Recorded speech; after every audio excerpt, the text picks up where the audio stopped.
భక్తులంటే దయచేసి ఏదో పూజలు చేసేయడం, కొబ్బరికాయలు కొట్టేయడం, ప్రసాదాలు పంచిపెట్టడం అనుకోకండి. భక్తులు అంటే ఖచ్చితంగా 3 లక్షణాలు ఉండాలమ్మా.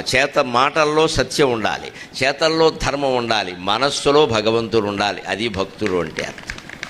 ఆ మనస్సులో భగవత్ స్మరణ. ఎందుకంటే నువ్వెంత సత్యం మాట్లాడినా, నువ్వెంత ధర్మంగా ఉన్నా, నీకు దైవ బలం లేకపోతే ఓడిపోతావు.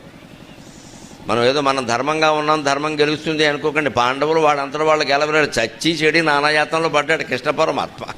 అంచన సత్యం ధర్మం అన్నీ పాండవుల్లో ఉన్నాయి. తెలియదేవుడు మనకి ఉన్నాయి, అన్నీ ఉన్నాయి. వాళ్ళు చేసిన అన్యాయం ఉంది, వాళ్ళకి అన్యాయం జరిగింది. కానీ అయినా వాళ్ళు గెలవాలంటే వెనకాల భక్తి అవసరమే.